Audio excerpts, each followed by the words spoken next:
Welcome to Ear Biscuits, the podcast where two lifelong friends talk about life for a long time. I'm Rhett. I'm Link. This week at the Round Table of Dim Lighting, That's right. are going to talk about coping mechanisms. Do you need to cope with something? I bet you do. I bet you we do too. And I hope that this episode just brightens all of our days and helps us cope with whatever Or your night, if you need a bright night. we're coping with. If you need a bright night. How to get dope when you cope. Maybe that's the title, probably not. That was something that my mom used to say when she said, if you want to figure out where somebody's from in North Carolina, it was like, ask them to say nightlight. In North Carolina. Yeah, well, it was like, I think it was her litmus test to know like how big of a redneck somebody was. Nightlight, nightlight, Nightlight, nightlight, nightlight. or Now, nightlight, do you nightlight. think that So you're like halfway there. Well, I'm 100% Nightlight. sure that you, when you were in first grade, second grade, third grade, you would have said Nightlight. nightlight. I think I may have gotten there. My nightlight burned out. I think I may have gotten there. Oh yeah, based on the record. Because I think that one of the things my mom. Oh yeah. You said, there's that the old lie detector test that the social team has, like, they're going back. We've made so much content over the years. The social team goes back and they find all the stuff that we've done and they repost it. Thank you, social team, for doing that, because we forgot. we forget about it. And I'm also like, oh hell yeah, we did that. Let's get more views on it. But there was Right. the lie detector test with our moms, and that there's a clip going around of my mom talking about, like, the question was, did you like Link when you first met him? And she's like, yes. But then she said something about your accent.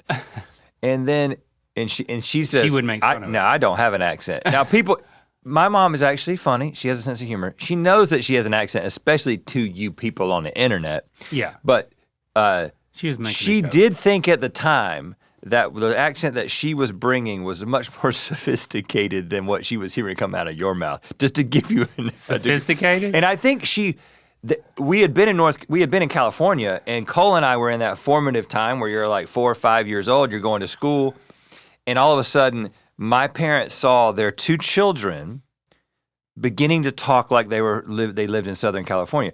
You said stoked a lot? Yeah, there is a tape of me and Cole waiting to watch Thriller. We were, you would sit down, you would watch MTV, and you would wait for the video that you wanted to see, and we wanted to see Thriller. Okay. And I can't remember what my brother says on this recording, but he sounds like a California kid. Mom, and so they really were like, what are we doing? so stoked to see Thriller. What are we doing? And so when we went to North Carolina again, we immediately changed back to that. But then she started worrying that we were going to talk like we were from North Carolina and not from Georgia and say nightlight. But there's people in Georgia who say nightlight. Of course, right? Yes. If not that, then something else. Thank you for going with us on that little aside. What else are we talking about? What animals should replace humans? Yeah. And why? By the way, I heard some sort of, I don't know. Noise? It was California talk on maybe TikTok or something. Mm-hmm.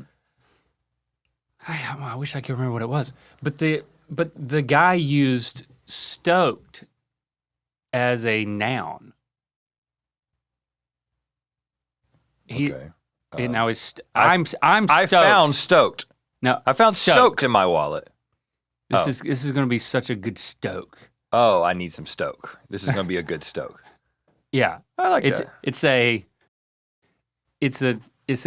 a happening that will boost your adrenaline, I guess. It totally makes sense, and I like it. And also, it represents the fluidity of the language of humans. I love it. Let's have a stoke day. Yeah. I get mad when people say, you can't just make up words. What the hell do you think we've been doing all along? Yeah, they're all made up, right? We've been making them up. You think they came down from God? Well, I guess some people do believe that. Let's have a stoke. Yeah, I like that. Mm-hmm. Let's start using it. All right. Hey, this podcast episode is going to be a real stoke. Can I say real stoke? Yeah. And you can say, boy, that was a stokey. You shouldn't introduce two words at the same time. That's going to be where I take it. But you have to wait 12 months for that. Man, that was a stokey. That's 12 months into the process of rolling out slang. I dropped a stokey on you. Have we ever introduced slang into the human vernacular? I mean, there's all the phraseology. Phraseology is one thing. That's not. But a new word. I mean, we made mythicality, but that's just our fans. That's not, we haven't, I don't know. And what does that say about us? We've been doing this. We've been talking our asses off on the internet. There's so many words that way more than I ever hoped I would say, that have gone out on the internet. And have we ever even made slang happen? What are we doing here? You think we've ever done it? I think we're too old. We've always been too old. We've always seen ourselves as too old to make up slang. It's kind of like that one time we tried to make a meme of ourselves and then we realized how cringy that was.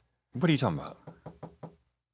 Back in the early social media, like when Jen was first hired, she was like our third employee and she was doing social media and we were like, well, do you remember what it was? Come on, make us into a meme. Make it. And then people were like, guys, you can't make it happen. It just has to happen. But we're like, oh. But here's the thing. This many years later, you can make it happen. You can meme yourself. You can.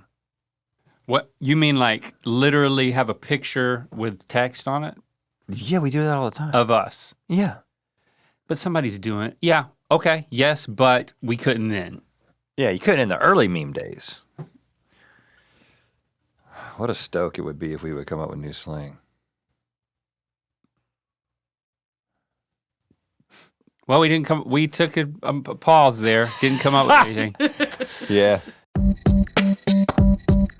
Things are always changing at Mythical and new roles are popping up all the time. Sometimes we realize we needed someone yesterday.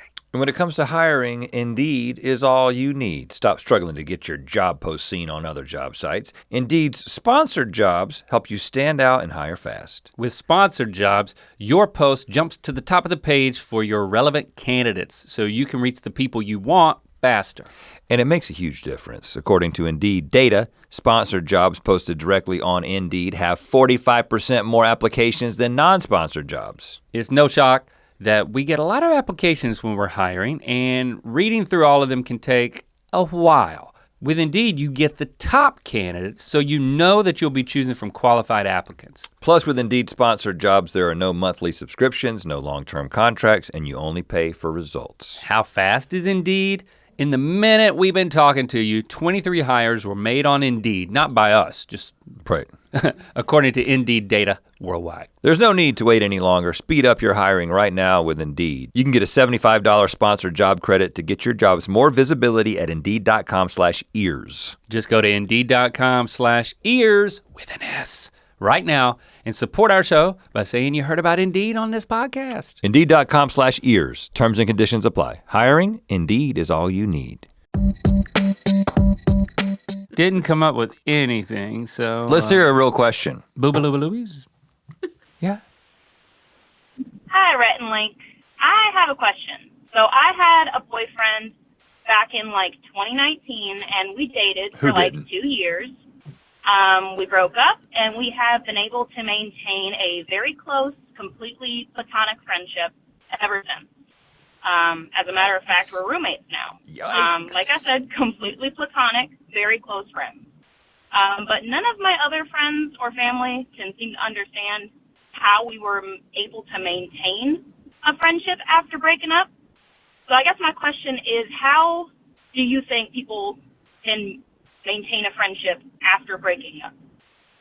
Or have you ever maintained a friendship after breaking up with somebody? All right, love all you do, thanks.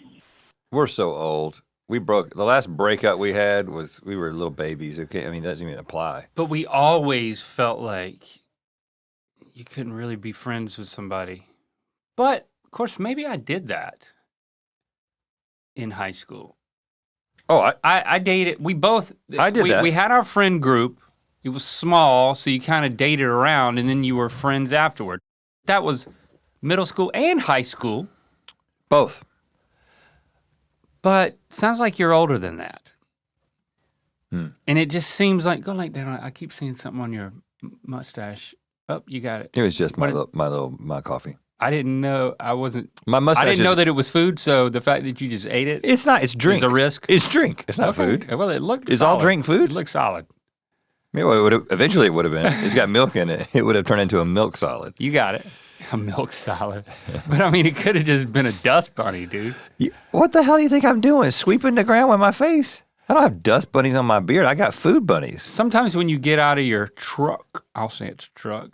It is. You know, we park next to each other. Sometimes I see when you get out, you lean forward and your mustache grazes your dashboard. That's never happened. Because you're so tall. That's never happened. So you'll get accumulated dust bunnies up there. I mean, if you need me to sweep something with my mustache, I'm not opposed to it, but I'm just saying it doesn't happen on a regular basis. I've seen it. I've seen him do it. I sweep a shirt. My shirt gets swept when I put it on sometimes. So there's a chance that there's something in my shirt. What do you mean by that? Put the shirt on, pull it down, parts of the shirt get swept by my facial hair. Oh. You know. I've noticed. I mean, sometimes you all have a more of a Brillo pad thing going. Brillo pad. Sometimes stubble. You'll change. Shadow. You'll change in between one of our days where we're shooting multiple episodes of one of these properties that we make. Yeah. And you'll get some lint on your internal shirt lint. on your Brillo pad. And it's actually really easy to spot on yours because it's short. Mine sometimes happens and then it gets lodged. Brillo pad. And I've been using toilet paper up my nose to like. Good. Thank you. And then an hour later I'll look. You're learning. They'll be all tight. Screw you, man. It's like you're a new person. It's like you're learning all the basics of life. Well, I figured out you can put the toilet paper in your... I didn't say it like I was proud of it. Like I figured out you can put the toilet paper in your nose. You don't just have to put it on your butt. It's like, yes, alien. I would like to do it right now because I feel like I have a little, but I'm not going to. But then, especially the toilet paper, more than like a Kleenex, will get caught on the stash spot. And that doesn't look good at all because it looks like eczema. This is why a handkerchief comes in handy. Or bandana. Hanky. Here's the thing I don't understand about the platonic relationship, hanky. and this may be something about me. Okay. Well, first of all, I do think that now that I'm an adult man and a middle-aged man, I think that young men tend to have this view that you can't be friends, and I remember being this way as a young man. You can't be friends with a woman that's not your girlfriend. Like you can't just be friends with them. And I think that was stupid. It came from the environment that we were in which we were kind of taught that. Like there was some separation. There was this like, don't get on an elevator. Like literally, because Billy Graham said he never gets on an elevator alone with a woman. You also shouldn't. Like that was the world that we come from. Like that kind of thing versus instead of it being a weird thing for a man to say, it was a noble thing for a man to say. And we're like, how about be the kind of person who can be on an elevator with a woman and nothing will happen? That seems like a higher calling. Never have a woman alone in your office. How about be a man who can have a woman alone in his office and not do anything with her? That also seems like a higher calling. Anyway. Right. It kind of implies an objectification that's not. A bit, you think? Yeah. But here's what I will say. When it comes to being a roommate with somebody, only roommates I've ever had have been men that I did not want to have sex with. And just because I don't want to have sex with men, just let me be honest. Let me just be clear about that. And a woman who's my wife, who I do have sex with.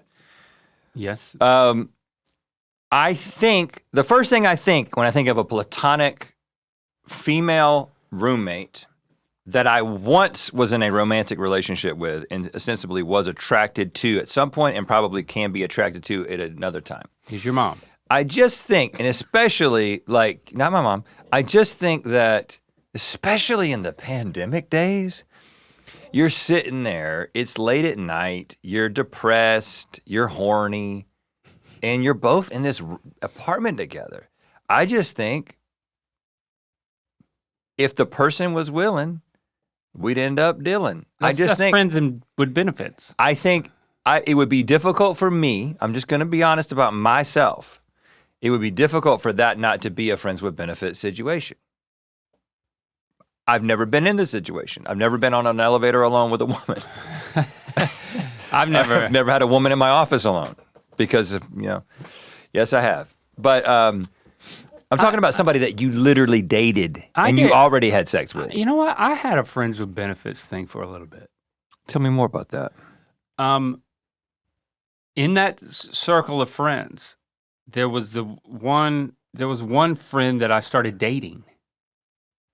Okay. And then we broke up. And you still messed around? No. And then I didn't want to get back with her. And then our mutual friends in the group proposed this friends with benefits thing. Oh. Do you remember? You don't remember this? My memory is not great. Now the benefit was— I'm sure I was on the council, but— This was the type of thing that, no, you were on the outskirts of this conversation. I was not even like benefits. Like this is not youth group oriented. This is not church. Yeah, by that point I was pretty straightened up. But straight-laced. I'm actually, when I think there must have been this window of time when I was like, I was just frustrated. But the benefits weren't sex because I wasn't gonna have sex. We didn't do that. We didn't cross the line. Nothing below the belt. Unless. Yeah. Yep. There wasn't. They were benefit. It was above the belt benefits. Right. That was the rule that we had given the youth group. It was kind of like the gray area that in our like accountability conversations that. It was in the days of Joshua Harris's "I Kiss Dating Goodbye." We were like, well, we're not gonna kiss dating goodbye, and we're not gonna kiss boobies goodbye, but we'll. Right. We won't kiss anything else. We won't kiss belts. Yeah. We won't be. So I kissed belts goodbye. There was you have done that. I never wear belts. I've kissed belts goodbye. I can't. I have to wear a belt. I'm actually thinking about. We're going all over the place. This is like Inception. I'm sorry, but I am thinking about kissing belts hello again. Oh yeah, it creates a nice separation from a fashion standpoint. Yeah, I feel like I need it, which is why I have that rope that I've been using as a belt, and that's my gateway belt. You're making a fashion statement with a rope? You haven't noticed? I have, but it hasn't really registered. Well, that hurts. Okay. Noted. I bought a pair of pants. I like to buy pants from people on Instagram. Used?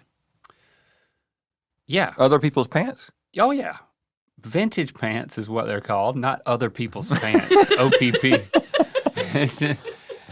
I buy vintage pants. Well, you made it sound weird, okay? You could have said vintage pants, but you said, I like to buy people's pants on Instagram. That made it seem like you see pants that someone is wearing and you DM them. I want your pants. I would like to buy your pants. I'm on the verge of being like, where'd you get your pants? But I'm not gonna be on this power trip of like, hey, yo, give me your pants. It's like the school bully, give me your Air Jordans in the bathroom. So I bought pants from Instagram. I'm hesitant to give a shout out because you're gonna go to this guy's store. I'm not gonna go. And guarantee you can be like, good God, look at the price of these pants. Okay. And yeah, I understand. But sometimes I just can't resist. All right. And it's a weakness of mine, and it's a problem. I spend way too much money on clothes that are falling way too much apart. Matter of fact, the jacket that is quite the focus of the newest episode. Oh no, episode 2 of Wonder Hole, which has been out for a couple weeks as of the recording of as of the release. Close your ears, kids. My cum jacket, as we called it. I got from Odd Fellow. Yeah, he was an odd fellow. And you do not. came all over that jacket. That's the name of the Instagram of the vintage store. Got it. Like I met him at Pickwick, and then I buy stuff from him. Pickwick, that's cool. I've been there. I found something there. I've actually found things that fit me. I get depressed going to Pickwick, but I found something that it's all vintage clothing. Fit Rhett. So that's where I met Prince from Oddfellow. Prince. That's his name. Okay. And you could resell that jacket now. It's a famous artifact. I bought the cum jacket, and I also bought some pants. And when I did, he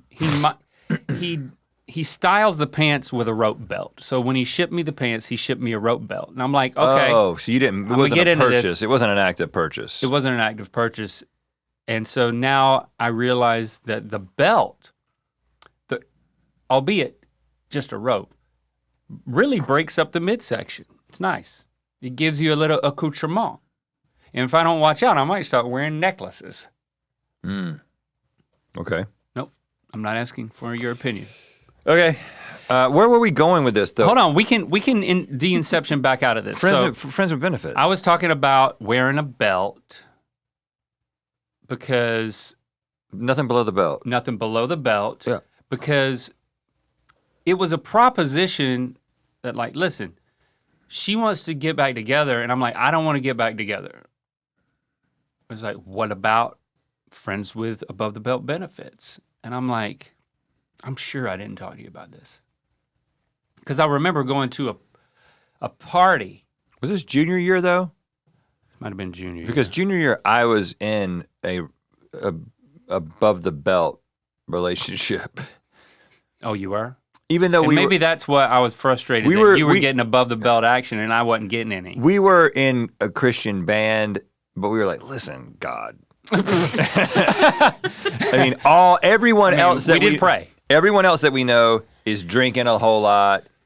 They're getting all the benefits of marriage, below the belt, inside the belt line. What we thought were the benefits of the physical. They were getting the physical. I'm saying that's what. And so we were like, God, listen, cut us some slack. We're singing about you and we're bringing people to you. Let us play with the boobies a little bit. That was how we justified that. So I don't think I would have. Yeah, okay. I don't believe I would have. It was in the water. Yeah, right. It was in the holy water. I would not have judged you for that because I was experiencing my own. You said water, so I was going to say motorboat, but.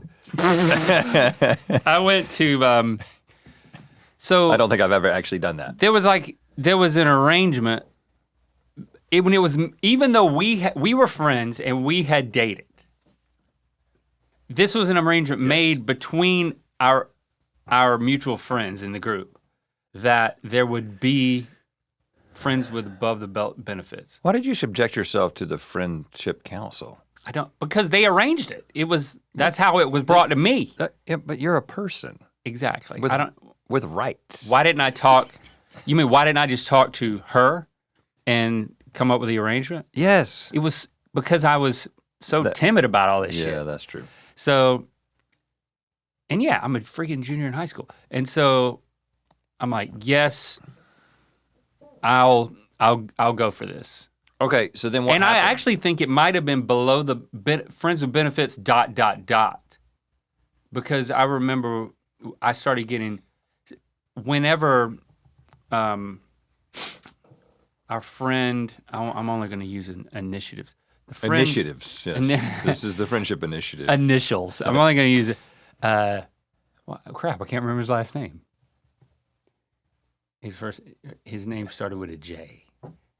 Okay, well, he was JK? No. JS? There's two of those in that group. He was from Andrew. JK? No, the other one. Hold on. B. I can't remember his last name. No. S. No. Golfer. Yeah. Oh God. It doesn't matter. Oh, it does. No. I have to. He came to me. He's a chef. Yes. So we're like whispering. You either heard it or you didn't. Yeah, you whispered it right on the mic. He's a chef. Yeah. Yes. Yes. I remember. Yes, he had good advice. He caught wind. Well, he was experienced.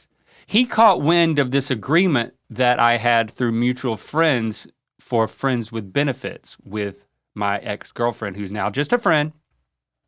I was willing to give it a shot. He caught when he comes up to me and he starts giving me very specific tips for below the belt friends with benefits. Because he knew I needed it. But these are just I just exuded. These are below the belt tips that I wasn't for anyone. I wasn't. No, he gave them to me, but yeah, for anyone. It's not specifically in the context of friends with benefits. No, it's it was below just, the belt tips. This is what he said. Do you want to know his specific advice? I know you do. Yeah. And I really never made sense of it. So maybe you can help me make sense of it. Yeah, I probably will. Why is this turning into Sextember? Oh, this is maybe a little preview that we are going to do Sextember again, right? Yeah. In a couple of weeks. And it is September, so. It already is September. It is, yeah. Oh crap! We're giving you a preview so the last episode of this month. This is getting pretty sexy. It is sexy. So I remember he said, "What the hell is his last name?" Doesn't matter. It starts with a I Y. got to get it, damn. Oh yeah, you got it. We got it. What a relief. Do you know what it is, or you just remember it starts with a Y? I remember it. Okay, yeah. Me too. He said, "Man, use your teeth." Okay, all right. I thought I was good. Could you have guessed that's what he was going to say? No. Right. What? I know. Yeah, I think actually the rule is don't use your teeth. He said, use your teeth. What? You don't tell somebody to use. You don't. I'm not. What? Teeth is advanced techniques. Really? Teeth is when I know. you've used everything else, and if you're bored out of your mind. The thing is he didn't know who he was talking to. I know. He didn't know he was talking to the man who chews everything 30 times. You can't tell Link Neal to use his teeth. I know. And then, Good God. thank God that I was like, well, I'm not going below the belt. I didn't even tell him that. I was like, yeah, okay, thanks. And then I'm like, for the rest of my life, up until today. You've been using your teeth. No. It's been echoing in my brain. It's like, use your teeth. I think he was like, I'm going to with this. I'm going to tell Link to use his teeth so I can hear stories about it. So I went to a party at another Jay and Jay's house. And I remember this was the... Oh, the Jay and the Jay? Uh-huh. Yeah. And they had a basement. Why do we have so many Jays in that group? We had 4 Jays. They had a basement. And even the other guy who wasn't a Jay had a J as a last name. I'm telling a good story, and you're going down an initial tangent, which sucks. No, that was the final tangent. I don't remember that I talked directly to my friend that now offered above the belt to me benefits about this. It was just that she heard that I was for it. She had a J in her name. Yep. And we were in the basement of the party. Yep. And I'm at the party where I don't know if you were at this party, but I remember the whole time was just like, well, how do I get benefits? How do I get the benefit? Fill out an application. Like what do I do? We haven't even talked about this. I was so freaking awkward. And then I'm like, the party keeps going and the tension keeps building and we're just hanging out and all of us are hanging out. And then I remember, I don't know exactly how it happened, but I think it was like, you want to go back to my truck. That was my idea. You said this. Yes. Well, that was a good idea. Yeah, a little privacy. You want to come to my truck? Mm-hmm. It's like for the benefits. You didn't have to say that. I didn't say it probably. Good. I probably did. Did you use your teeth? I did. I was talking with my teeth. I was like, I don't know exactly where and how to use my teeth, so I'm going to use them at all times. You want to come back to my truck? Talk with your teeth. For some benefits. You want a little benefits in my truck? The funny thing is you're not really using your teeth any more than normal right now. I'm showing my teeth.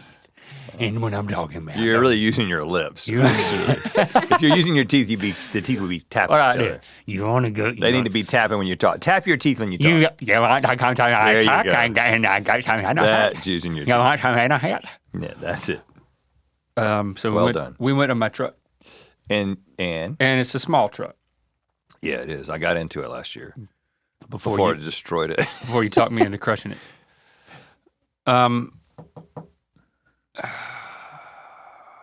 So we get in the truck, and the interior light was on. Door's still ajar. The door was ajar or something. Yeah. And I don't know why, but I never turned the interior light off. Well, you got to see what you're doing. That made it more awkward. Like, it would have been better in the dark Usually is. for both parties, you know? And I remember, it's like, here's the first time I'm getting friends with benefits, and it's stark daylight in the middle of, I mean, it is at night, but it's Yeah. just like, boof, inside of the truck. And also, people can see you. That's Yeah. really the thing.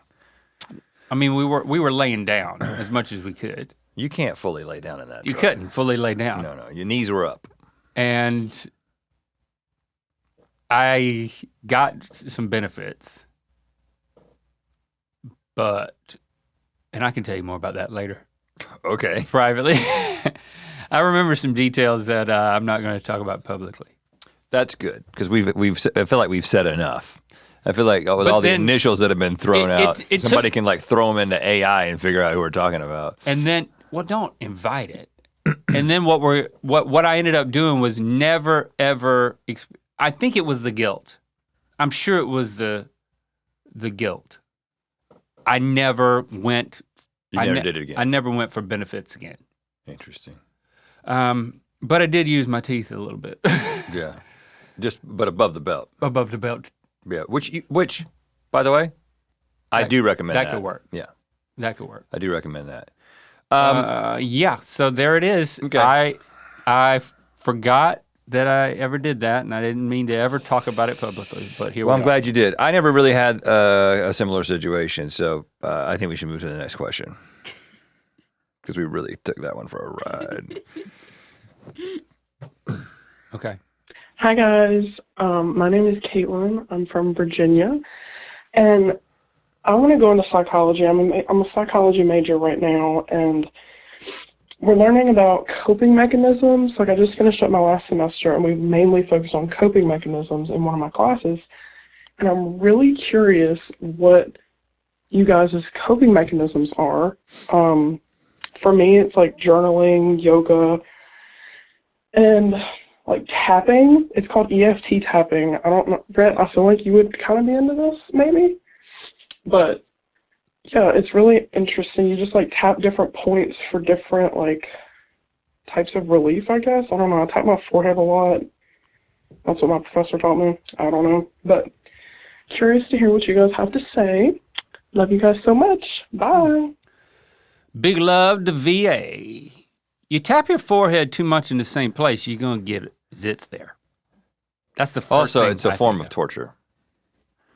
'Cause Right. It's done with water. Yeah, which seems counterproductive to coping if it's torture. Interesting. Are So- you interested? Are you piqued? Well, I'm always peaked, man. I'm always peaked. I'm in a constant state of peakedness. I have not heard of this. But it interests me. This is why it interests me. Tapping. Because it is a physical thing that isn't necessarily a direct emotional thing. Because actually, I heard somebody talking about this recently. I don't know, some doctor, one of the TikTokers. Okay. TikTokers. There's got to be something about that. And he was basically talking about breathing techniques, which have been very beneficial to me in the past few years. Like, that's something my therapist kind of encouraged me to do. And it could be something as simple as there's different techniques. There's box breathing, and then there's the like breathing in for 4 seconds, holding for 7 seconds, and exhaling for 9 seconds. There's these different, it's all kind of the same thing. But what ends up happening when you do that, when you have a physiological tool that isn't like, oh, okay, I'm having health anxiety, or I'm having travel anxiety, or I'm just having anxiety in general, or I've woken up in the middle of the night worried about something, which happens to me sometimes if I'm like really stressed out. Instead of being like, I'm gonna work this out right now, like let me try to work this out mentally and talk myself down from wherever I'm at. Yeah. Bypassing the thought process, which is usually something that your brain is like firing off something that you're not really going to think your way out of it, but to use the physiological intervention of breathing, and it all of a sudden bypasses whatever was happening in your brain. I heard somebody talking about that, and I was like, oh, well, this is definitely true in my life. This has become a really useful tool for me to just stop and breathe. So maybe for me too. Maybe the tapping is I'm also never been into fidget spinners. Not that they're the same thing, but that's never been. Seems like they're in the same woods. I like the idea of it, but you're right about the zits. I have to wear gloves, I guess. Put a glove on, start tapping hold your on. face. What are you doing? Well, I'm gonna tap myself. Yeah. Above the belt. So yeah. I'm tapping all above the belt only. Would you like some tips? But tapping on the forehead. I mean, I'm gonna do it right now as you're talking. Does it feel good? I think so. I'm getting anxious about. You look worried. Yeah, I look very worried. This. Yeah, it's not. If I saw somebody doing that, I'd be like, "Are you okay?" You look like you're really thinking about something. Right. It's not. Yeah. It's a distressing. Yeah. Look. You need to go into a corner if you're gonna. You need to turn off your dome light if you're gonna do this. Right. Make sure the doors aren't ajar if you're gonna start tapping yourself in your own car. The tempo might be better. The thing that I have started doing is not tapping. You do a lot of pressing. But pressing. Have you noticed this? Yes. Well, you talked about it because you had. I talked about it. You started pressing really hard and you did something to yourself, or a masseuse did something. You talked about this on this show, I believe. Yes. But so there's been a lot of pressing going on. I have continued to press on my face, and I can now pinpoint all these places of tension around. Pressing is a cousin to tapping. Pressing is a long tap. Tapping is a short press. Yes, you're right. It's a spectrum. Right. So I'm doing long taps. Yeah. Long, deep tapping is what I'm doing. Yeah. Long, deep, localized tapping, and that is a form of, that's a coping mechanism for me when I carry tension, because I carry tension in my head and in my face and in my neck. My jaw, I mean, not neck. Above the neck, which is even more conservative. Right, yeah. You have the most conservative tension carrying possible. Yeah. Nothing below the neck. Like the bottom of just like cranial, subcranial. And there's obviously all this type of stuff. Like I'll just be doing this tension stuff. that's being stored in there. But the tapping, I just wonder what's going on there, because I don't think it's providing physical. It might be. I mean, there's something with the pressure points and the acupuncture. Like, I don't know how that works. Just like nerve engagement? Something, yeah. You got to find the points. You got to find the right points. Remember that time we were riding around with Ben Greenwood, and I had a headache. He was like, take your hand and press right here. Like, Ben was doing pressure points in 1987. Right, of course he was. You know? Right. So I still do that from time to time if I have a headache. I don't know if it works.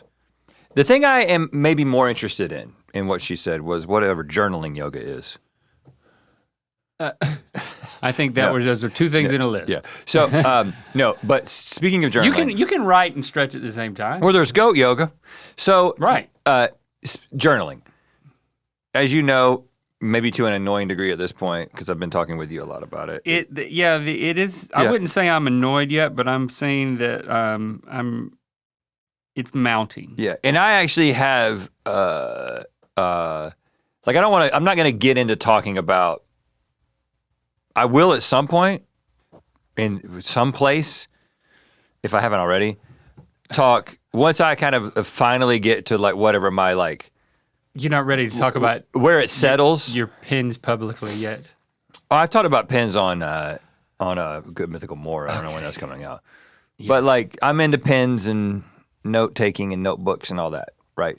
But what I have found as it relates to anxiety, and actually this is really interesting because I am coming off of this very fresh actually today.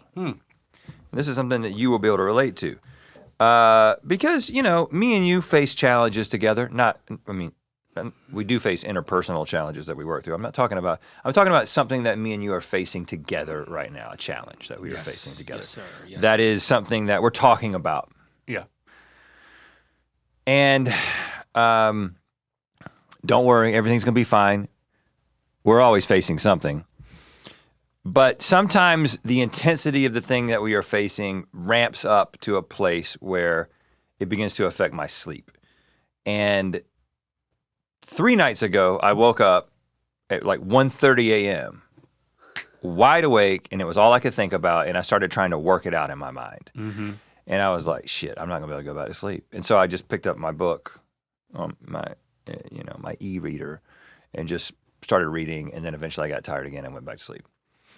So in that sense, it's good that you didn't get on your phone. That would reading, be a big no-no. Yeah, reading was a helpful coping mechanism. Reading fiction, getting into like the fantasy book that I'm reading. And then 2 nights ago, I woke up 3:30. So I made it a little bit longer, but I woke up and immediately started thinking about it again. And instead of reading my book, because I was like, maybe like it's 3:30, I'm gonna be up in like 2.5 hours. Like, maybe I'll just think about this for a little bit. Like I let myself think about it. Not a great idea. I did eventually go back to sleep, but both of those nights I got a very, very poor sleep score from the 3 different places that I get it. My ring, my bed, and my watch all told me that I was a sucker. Your bed. Okay. So, but then last night. Hold on. You said you eventually fell back to sleep while trying to problem solve. Yeah, and so it didn't work. Then yesterday evening, as I told you I was gonna do, I took some time to write about the challenge and processed a bunch of it. Like I told Jesse, I was like, listen, I'm gonna get something to eat and I'm going to the Creative House and I'm gonna be there tonight. Oh, you went over there. Yeah, because I needed no distractions. Okay. And I was there from like 7 until 10. Like thinking through this, working through it, but mostly writing. And typing. Yes. So the reason I was typing is because this is something that I'm sharing with you because this is something we're going through together. Whereas if it's for me, I'm like, also it was much more extensive. Right, there was so much to get out. And it's just like typing it is, I will turn to the keyboard when it's like, boy, this would have been pages and pages and pages of writing and my hand would have probably cramped up. And I got home and I was like, well, first of all, I shared it with you right before I went to bed. Yeah, I was already asleep, which is my coping mechanism. And I don't wake up, thank God. I'm sorry to rub it in, but like the more stressed I am, there have been a couple of exceptions in the past 2 months, I think, but by and large, I just switch off, hibernate. But go ahead. You felt relief. and I slept all the way through the night. Oh. So one of the and I've heard many people say this. There's different conventions. Like once you get into note taking and journaling, YouTube, which is a whole world that I invite you to go into those rabbit holes because they are great and there are people who are very helpful. But there are things like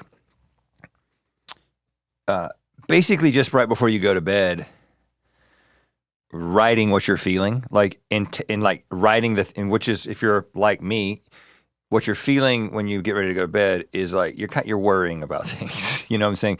Like you're anxious. Oh well, let me pull out here are the files that I can pull out right now about things that I'm worried about. Mm-hmm.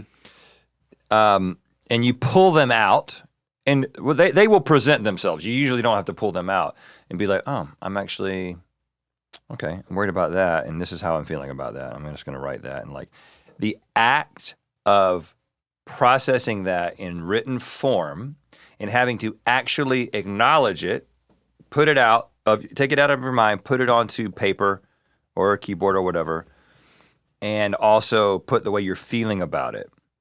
I think that is an incredible coping mechanism. I can't imagine that not working for everybody. I'll just put that out there. I just think that, and I'm not saying you can make it a practice every night, whatever, you do you, but I think if there's something that you are dealing with, and this person, I can't remember your name, but journaling, you mentioned journaling, and I think I think it's a great one, and it's been very helpful to me, and I didn't start doing it until the last couple years, really. And one of the things that happens when you write stuff down is, first of all, you can go back and you can see the process, you can see how you were feeling and how you worked through things, and that's very helpful. Years later, you can do that. But the other thing you can do is there's something about organizing your thoughts about something that you are worried about that helps me stop ruminating on it. Mm-hmm. Yeah, because rumination is like a churning of thoughts where you find yourself circling back to the same thing. It's this feeling of trying to get somewhere in the woods, and then you realize that, hold on, I've been here before, twice, 3 times. I'm going in circles. It's the mental experience of that. And sometimes you can think about things, and it's why I think it's why I ruminate, is that, you think things through and you come up with stuff and you make progress. But when it doesn't work, it's very counterproductive and it's exhausting. Yeah. And it's a telltale sign for me that I'm really not in a good place when I'm seeing that tree thought for the 3rd, 4th, 5th time. Or if I decide that I'm not going to try to get out of these woods, I'm going to teleport to another experience. I'm going to engage in something else. Now I'm going to sit over here and I'm going to eat breakfast or whatever. But it's still there. And then the moment I'm doing that, it's like realizing that I've walked back to the tree. And it's like, well, now it's the 7th time I'm at the tree. It's just, you're compelled, and it's a cycle that you can't break. even if you think you figured it out in your mind, if you keep going over it to like, I don't want to forget this. You forget it. Like I find, this is the crazy thing that has been so transformative about note-taking in general for me. Again, I'm trying not to talk about it. I'm just trying to do it. But it's been so helpful for me, I want to share it, is that my mind is so all over the damn place and so active and so, like, again, it's just any idle moment, my tendency is to pull out the thing that I could work on, and it could be any number of things. And sometimes it's good stuff, and a lot of times it's like anxiety-related things. Mm-hmm. But when you pull the file out and you think about it and you put it back in, you haven't done anything most of the time. When I'm like, no, I'm going to write this down. And then I'll go back, because I have this little pocket notebook. I'll go back in the following days and be like, oh yeah, you just thought about this. You came to this conclusion. Now, when you go back to that tree, you know what you're doing. You're chopping that tree down, or you're climbing that tree, or whatever. You have You actually have a strategy that is being implemented as it relates to that thing. It's like, oh, you have a doctor's appointment about that. And every time you go back to the notebook, you know, oh, I have a doctor's appointment about that. I don't have to do anything else about that right now. And so, but when you don't, you know what I'm saying? Like it helps you take action and actually move things forward. So it's just been, it's way more effective than just thinking about it. As we have talked about this, it's very appealing, you know? And even to the point where at dinner one night, I was like, you know, Christy, I think it was me and Lando and Christy. I was like, you know, I'm really thinking about starting to journal. Rhett and I were talking about it today, and Christy's like, I've been talking to you about that for years, and now Rhett's gonna talk to you about it, and you're gonna do it? And I'm like, Christy, no. We were just talking about it today, so it's on my mind, but it brought back all the great conversations that we had about it. Mm-hmm. And by the way, I still haven't done it, and fine, I'm not gonna do it. Oh, you did that? Yeah. You did some demand avoidance. And then, and then what I did was not do it. But so, it is very appealing. I have been talking to your wife about this, you know. No, I don't know that. Not about you. Me and your wife have been talking about journaling. Great, you can be friends with a woman. And stationery. She can be my wife. And pens. Hold on. Your wife and I might go to a pen convention together, just so you know, and we might be in an elevator alone. Great, I'm fine with that. I fully trust her. Oh, what about me?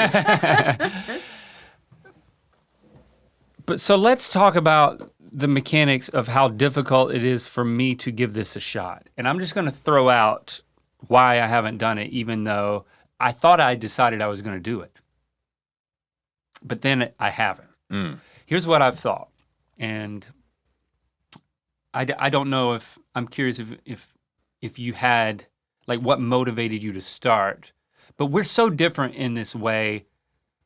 I think for me, I was like, you know what? I feel like I have to really work up, and it has to be a big decision because I have a lot to overcome. So I'm like, I do like the idea of when I'm in the bed, just starting to journal. Right on your hand, just right on your hand. Starting to write stuff down. With a Sharpie. And I have a couple of things that I can write on. And I have a pen that I like. I have pencils that Christy gave me. If you need any advice there. There was, you know, she gave me these special pencils because she's like, you know what, I think maybe you would like to sketch. Mm-hmm. Yeah. Because I started sketching some stuff. Yeah, and you can sketch in the journal. So then, yeah, I'm like, so, okay, maybe this will unlock it. I'm not gonna be writing words, I'm gonna be sketching things. Like one of those, like a child and like a child therapist exercise or something, I don't know. Like I'm sketching my anger, or I'm just doodling, I don't know, just as an outlet. I was like, maybe that'll be my gateway to journaling, I'll just doodle. But then I'm like, no, I'm inspired to actually write. I like the idea of at the end of the day, just jotting down things that happen in the day. It seems like that was a very low barrier to entry to then being able to get to more of this higher processing stuff that you're talking about, which is appealing. But I'm trying to make it an easy entry. Yeah, you don't. But I still haven't done it because when I get in the bed, you fall asleep. Like a champ. And that's my coping mechanism. Can I give you a tip? Can I give you a suggestion? Are you open to a suggestion? Yes. You have a giant bedroom. Like, I've only been in there a couple of times. Right. But it's so big. Yeah. There's a seating area in your It could be like in your bedroom. We could open a hostel up there. Yeah. Like we thought that we could have Europeans in bunks. We thought that Trent's bedroom in high school was so big, we couldn't believe it. Because my bedroom in high school and my entire life until I left home was 8 by 10 feet. Yeah, and half the roof angled down. Yeah, right. I couldn't even stand up in 40% of it. I had to lay down in most of it. Yeah. Yeah. Yeah. Man, I was 6'4" in 8th grade. Yes. 8 by 10. Go ahead. Okay. Trent Hamilton. I said his whole name. What are you saying? Trent's bedroom was so big. Yours is 4 times the size of Trent's bedroom. You better believe Has a it. fireplace in it. Has a seating area. Yeah. You want me to sit down there before I get in the bed? Yes, you need like when you get into bed. Oh, you like candlelight? I could be like Well, you know what Thomas Jefferson or something. Do you know what I'm thinking about doing? Jesse has a little desk in our bedroom. Our bedroom is not as big as your bedroom. Nope. Regrettably. Nope. It has a little desk that is like she uses a little bit, but it's mostly decorative and it's not big enough for me. I'm a big man. I would like to have a bigger desk so that, because I sit down at night and I will write. I need a surface. It's hard for me to like sit down. I don't know, if you can just sit down on a couch and write, you need a place to do the writing, and I think your bedroom is perfect because you're winding down and you're just going, I'm gonna go over here, here's my journal, I'm gonna write the thing, whatever it is, I'm gonna sketch my anger. I'm gonna write the things that happened to me today. Mostly dicks. And draw dicks, draw a bunch of dicks with stuff coming out of them. like going on the jackets. Like Johnny Treehorn or whatever his name is from Big Lebowski. Yeah. That was so great. He's like, oh, I'm gonna do some investigation. You're gonna draw Calvin and Hobbes pissing on stuff. You do whatever you want to. And also, it doesn't, I know you're so routine oriented that's why I'm suggesting that, hey, just, but don't be upset at yourself if you don't do it. Because it's like, it's not part of my routine. I'm not doing it every single night, and I've got my like notebook in my pocket that I'm writing stuff in, and so I'll go days without doing that. But it's something that I keep returning to. And then you'll start finding things. This is crazy. I write songs, but one of the things that I have found recently is that if I write something like in my journal notebook, this is what's happening to me right now, this is what I'm thinking about, this is what I'm processing, I have found myself 4 or 5 times now closing a journal entry by writing a poem that doesn't rhyme, that captures what I'm feeling about that, because there's something about, and I've never been into poetry. I don't have like a book of poems that I actually read. There's maybe like one on a shelf to make people think I would read poetry. By the way, it's just like you to not have any point of reference for poetry and then to just start writing poetry. Well, but that's good. But no, what I'm saying is that what I mean by that is that it is again, I was an engineer, so I never took any classes on this. I don't know what it is. It's written in a way that is poetic and isn't just like prose. I get it. And so you end up saying things in a way that like captures. It might be like, I'm thinking about this person right now that offended me, and I'm writing a poem to them. Or I'm thinking about this person that I just met, and I don't know or I'm thinking about this thing that just happened that I feel like is gonna be formative. And that has been this, and then just go to bed after that. And there's something about processing it to that level. And again, I'm not writing a poem every night. And let me be, I would never share any of these poems with anybody. They're not good. It's not artful. Sure. It's just literally just for me and just for processing something. Okay. And so you might find that drawing dicks is that for you. Whatever it is, I'm just saying that I think it could be transformative. I have this thing. Yeah, definitely back to me. Yep. I'm so, like, I've thought, once I'm like, I found myself thinking, well, I'm gonna start this, but I have to really, like, the first one has gotta be a good one. No, it Like, just has of course to it be the first doesn't. one. Like, it's like, if I'm just writing out what happened in the day, it's like, I have to be motivated. It has to be something in that day that motivates me to like, I'm breaking this. I think you should have a dick on the first page. I think you should commit right now that the first page is just a dick. Maybe the first 3 pages. That brings me, so like So that one when people- dick across 3 pages, you turn the page, more of it, So more when of it. people open it up, they're like, this is a dick book. Right. Then they don't keep going and digging. Well, that's a good point, because that is my second thing is I've always, first of all, let me just state it this way. I find myself, without any rational engagement, being self-conscious about somebody reading it. Yeah. And I don't want to put a lock on it. And somebody will read it one day, but you'll be dead probably, or you'll have lost your notebook. I just don't feel like, I don't know, it's like one of the kids comes up there. I don't want it to seem like I don't trust my kids. Put a dick on the cover.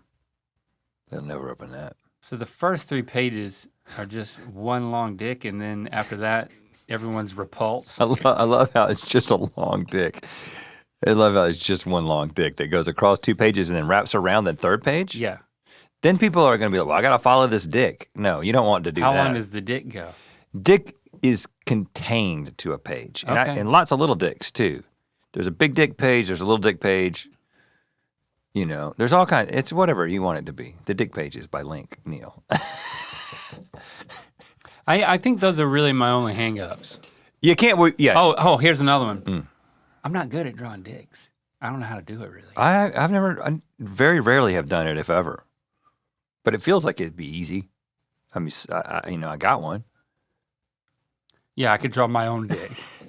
I could just look down and every night. Every night, each page is like, I'm trying to get better at. This is sketching my own obviously a dick. man drawing his own dick because it's always from the top down.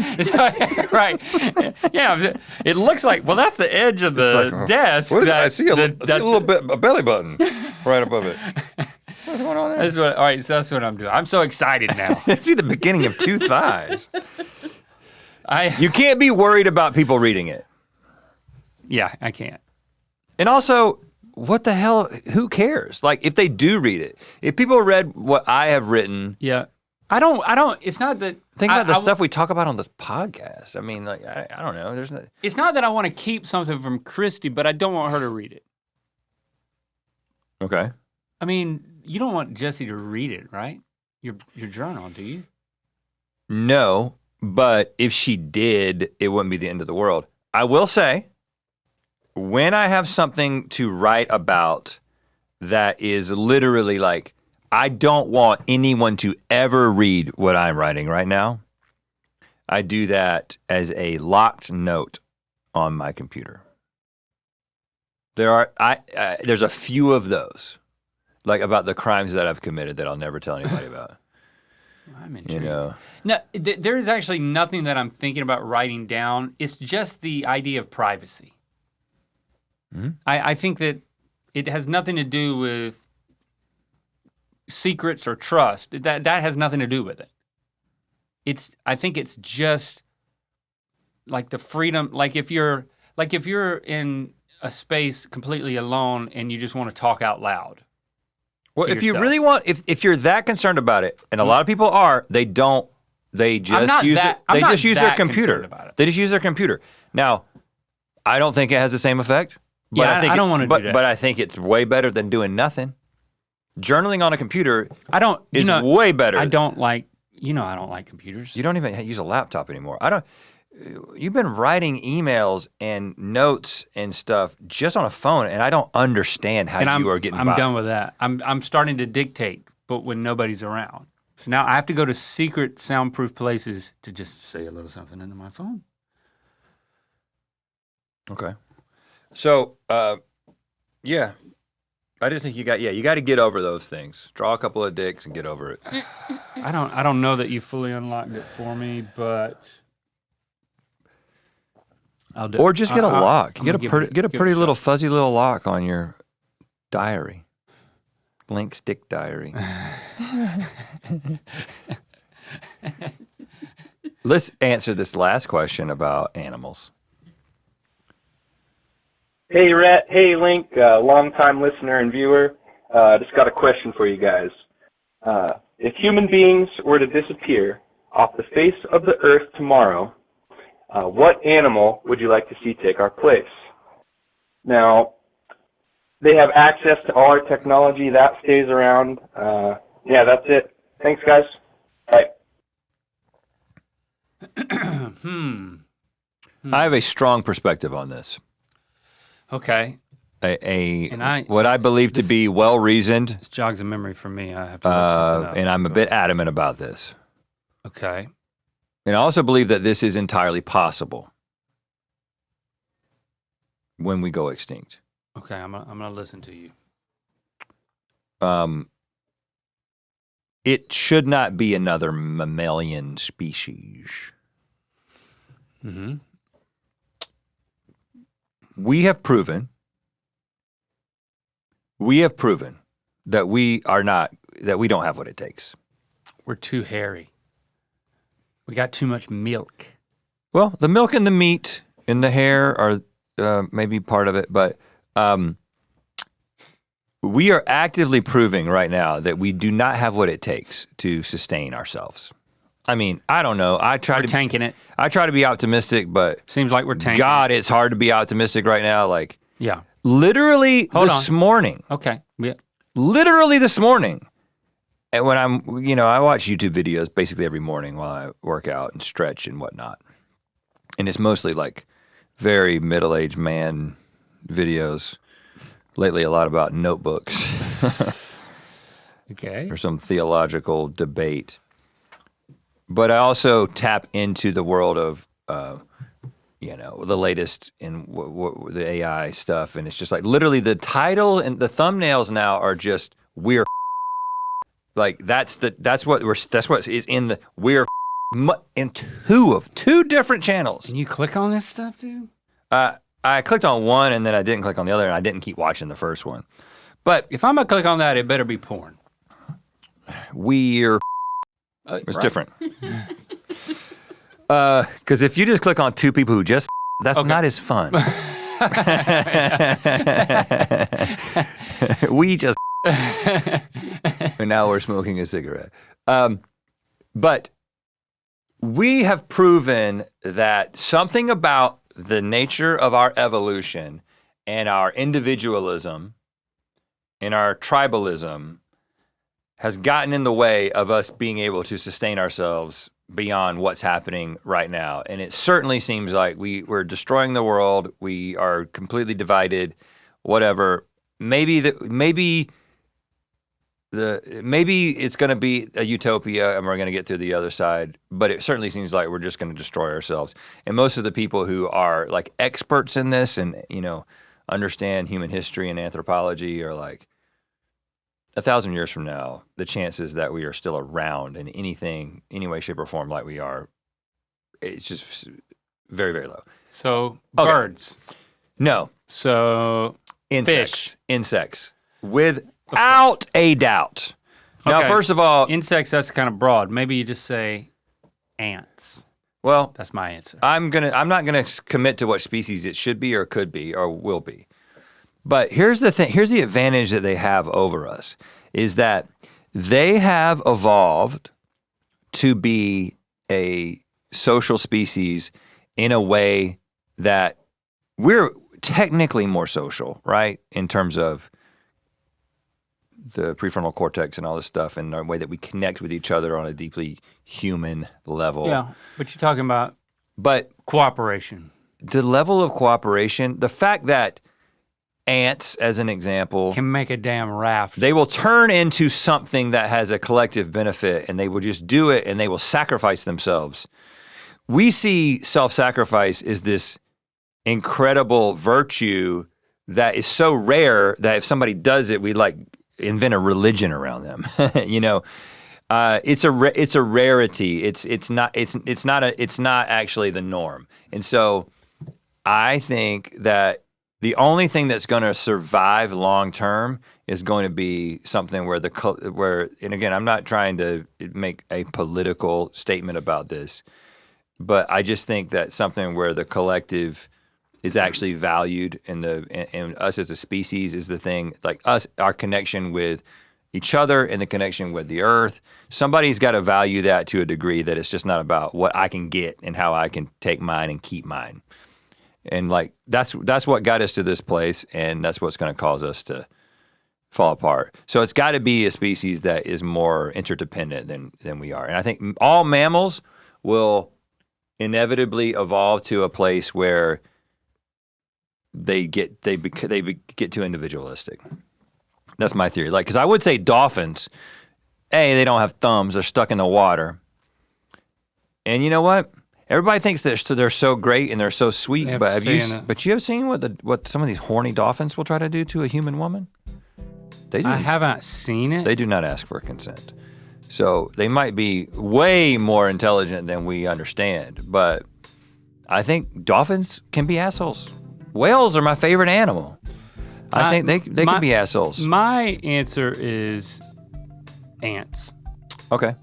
And I was telling you about that book that I read or listened to. I'm trying to figure out what it's called.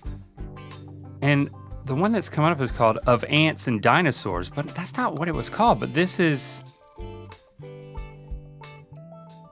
this is it. The guy who wrote Three Body Problem wrote Of Ants and Dinosaurs. Oh yeah, you told me about it. A satirical fable, a political allegory. I need to put it on my reading list. No. It's fun. It's quick. But it's like ants in a world where dinosaurs and ants evolved and then had to work together to build competing and cooperative civilizations. Yep. It's a fun, quick listen. So, but I do think based on all of the specifics of that, I'm going with ants. Definitely not dinosaurs. Oh no, not dinosaurs. Dinosaurs are, no way. Or maybe just butterflies. Beautiful, wispy, transformative. You can't have that many butterflies. You ever been to a butterfly museum? Yeah. It feels cool at the beginning and then it gets a little claustrophobic. Yeah, but you're not there. Huh? It's a beautiful world for us not to be a part of it. Okay. Thanks for hanging with us. I hope that we brightened your night or your day. And you know what? Take care of yourself. Keep on tapping. Keep on tapping. Talk to you next week. Hi, Rhett Link. My name is Alex, and I just wanted to let you guys know, mostly Rhett, but both of you, that I'm getting married soon, and I've put the James and the Shame lyrics from Where We're Going and Sure Thing in my vows because you guys have meant a whole lot to our relationship. We started hanging out more because we both watched you and we both listened to your music. And just thank you for bringing me closer to my to-be husband. Bye. Watch the new episode of Wonderhole Season 2 now on the Rhett and Link YouTube channel.